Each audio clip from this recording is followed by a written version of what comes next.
बिस्मिल्लाहिर्रहमानिर्रहीम। अस्सलाम वालेकुम। I am Abdul Mohammad.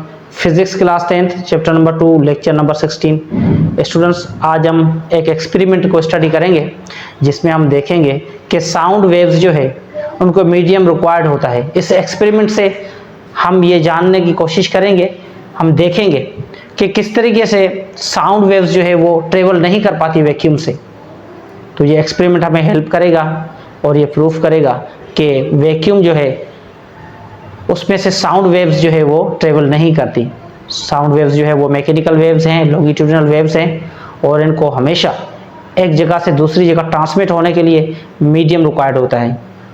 वो मीडियम सॉलिड हो सकता है, लिक्विड हो सकता है, या वो एयर हो सकता है। तो आइए हम एक्सपेरिमेंट की तरफ चलते हैं। Students, electric bell jar experiment. Students, इस एक्सपेरिमेंट में हम एक इलेक्ट्रिक बेल लेंगे और एक हम गिलास लेंगे जो कि क्लोज गिलास होगा।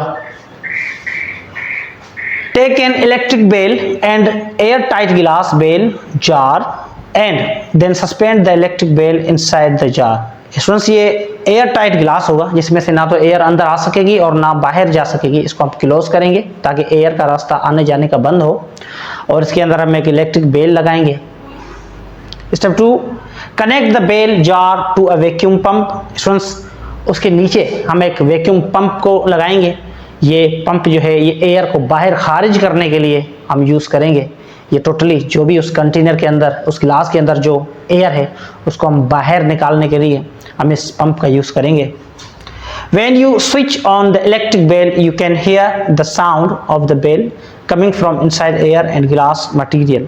Students, जैसे ही आप इस बेल को ऑन करेंगे तो आप इस बेल का साउंड सुनेंगे।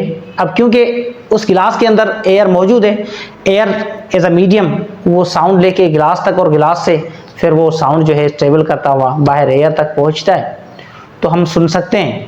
तो जैसे ही हम उस बेल को बजाएंगे तो हम ये साउंड ईजिली सुन सकते हैं। Now start the vacuum pump. As the air in the jar is gradually pumped out, the sound becomes fainter, although the same current is passing through the bell and the hammer that strikes the gong. After a while, you will hear the faintest sound when there is a less air. Students, जैसे ही हम उस pump से इस air को निकालना शुरू करेंगे तो हम देखेंगे कि सेम करंट जो उस बेल के अंदर जा रहा है वो सेम जा रहा है, वो बेल जो आवाज़ प्रोड्यूस कर रही है वो सेम कर रही है। लेकिन क्योंकि अब जैसे ही एयर को हम बाहर निकालते जाएंगे उस गिलास से, तो अब जो है हमें वो साउंड जो है वो धीमा धीमा सुनना शुरू हो जाएगा, और फाइनली जब हम इसको कंप्लीटली एयर को बाहर निकाल देंगे तो अब ये साउंड हम सुन नहीं पाएंगे। अब ये साउंड हम तक नहीं पहुंचेगा। सुन, ये एयर जो थी ये एक मीडियम था, जिस मीडियम को यूज़ करके ये साउंड हम तक पहुंच रहा था। अब वो क्योंकि एयर हमने जब उस गिलास से निकाल दी है तो अब एयर के ख़त्म होने से ही अब ये साउंड हम तक नहीं पहुंच सकेगा। When the air is completely removed, the electric bell still produces the sound, but we cannot hear it. This is because sound waves always need a medium to propagate sound energy. In the bell jar, it was a vacuum, and sound waves cannot travel. Students, क्योंकि sound waves को जो है वो medium required होता है, और अब क्योंकि एयर जो है एज अ मीडियम जो पहले काम कर रही थी, अब वो मीडियम ख़त्म हो चुका। हमने जब एयर को बाहर निकाल दिया तो अब ऐसा कोई मीडियम बचा नहीं जिससे हमें आवाज़ पहुंच सके। तो इसलिए वैक्यूम से साउंड वेव्स ट्रेवल नहीं कर सकती। ये हमने इस एक्सपेरिमेंट से प्रूव कर लिया। स्टूडेंट्स, इस एक्सपेरिमेंट में हमें जिन चीज़ों का ख्याल रखना है वो ये है, बेल शुड नॉट टच गिलास। ये इस तरीके से हमें बेल को कनेक्ट करना है ताकि वो गिलास के साथ टच ना करे, क्योंकि फिर गिलास एक मीडियम के तौर पे यूज़ होगा, और मीडियम को जब वो टच करेगी तो फिर वो साउंड सुनने में आ जाएगा। तो इसलिए हमें इस तरीके से इसको उसमें लगाना है ताकि ये गिलास से टच ना हो। Wire should be thin. Students, अगर वायर हम ज़्यादा थिक वायर लगाएंगे तो वो भी एज अ मीडियम यूज़ हो सकती है, लेकिन अगर हम इसको थिन वायर लगाएंगे तो थिन वायर जो है वो इस साउंड को बाहर निकलने में हेल्प नहीं करेगी और एज ए मीडियम यूज़ नहीं होगी। अब मैं कुछ क्वेश्चंस हैं जो आपके सेल्फ असेसमेंट क्वेश्चन हैं, वो आपने खुद करने हैं।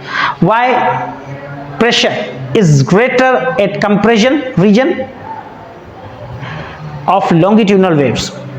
Number 2, why can we not hear the explosive sound produced in the sun? Can sound travel through solids and liquids. Students तो पहला क्वेश्चन जो है वो ये है कि कंप्रेशन जो होता है लॉन्गिट्यूडनल वेव के अंदर जो कंप्रेशन होता है तो उसमें ज़्यादा प्रेशर क्यों होता है। नंबर 2 कि हम सूरज के अंदर बहुत बड़े धमाके हो रहे होते हैं और वो हम सुन नहीं सकते, वो हमें सुनने में नहीं आ रहे, तो वो क्यों नहीं आ रहे। और तीसरा ये कि क्या साउंड जो है वो सॉलिड और लिक्विड से भी ट्रेवल कर सकता है। स्टूडेंट्स हमने इलेक्ट्रिक बेल जार एक्सपेरिमेंट को स्टडी कर लिया। अब हम नेक्स्ट लेक्चर में दोबारा हाजिर होंगे, तब तक के लिए मुझे दीजिए इजाज़त। अल्लाह हाफिज़।